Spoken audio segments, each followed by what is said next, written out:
কাল্পনিক গল্পের চিরচেনা ৯০ দশকের আলিফ লায়লা।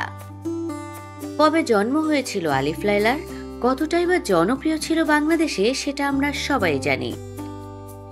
এমন মানুষ জুড়ি মেলা ভার যে ছোটবেলায় আলিফ লায়লা দেখেনি। ছোটবেলায় আলিফ লায়লা এই কথাটা কানে আসলেই একটা অন্যরকম অনুভূতি কাজ করত। প্রতিটা পর্বেই ওই সময়টুকু যেন চোখ জুড়ে টেলিভিশনের পর্দায় আটকে থাকতো। মনে হতো আলিফ লায়লা চলাকালীন সময় অন্যদিকে তাকানোই যাবে না, আর তাকালেই মনে হতো কি যেন দেখার বাকি রয়ে গেছে। আলিফ লায়লার মোট ৩৬০টি পর্ব রয়েছে।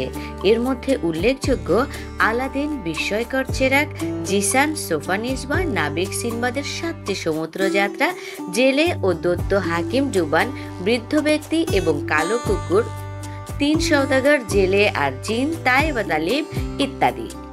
৯০ দশকের জনপ্রিয় আরব্য রজনীর গল্প অবলম্বনে নির্মিত একটি ভারতীয় টেলিভিশনে ধারাবাহিক আলিফ লায়লা। ১৯৯৩ সালের জনপ্রিয় টিভি সিরিয়াল আলিফ লায়লা রূপকথা, দুঃসাহসিক অ্যাকশন গল্প নাট্য দিয়ে সাগর ফিল্মসের নির্মাণে প্রথম হিন্দি ভাষায় ভারতে আলিফ লায়লা প্রচারিত হয়। এরপর থেকে জনপ্রিয় হয়ে ওঠে টিভি সিরিয়ালটি।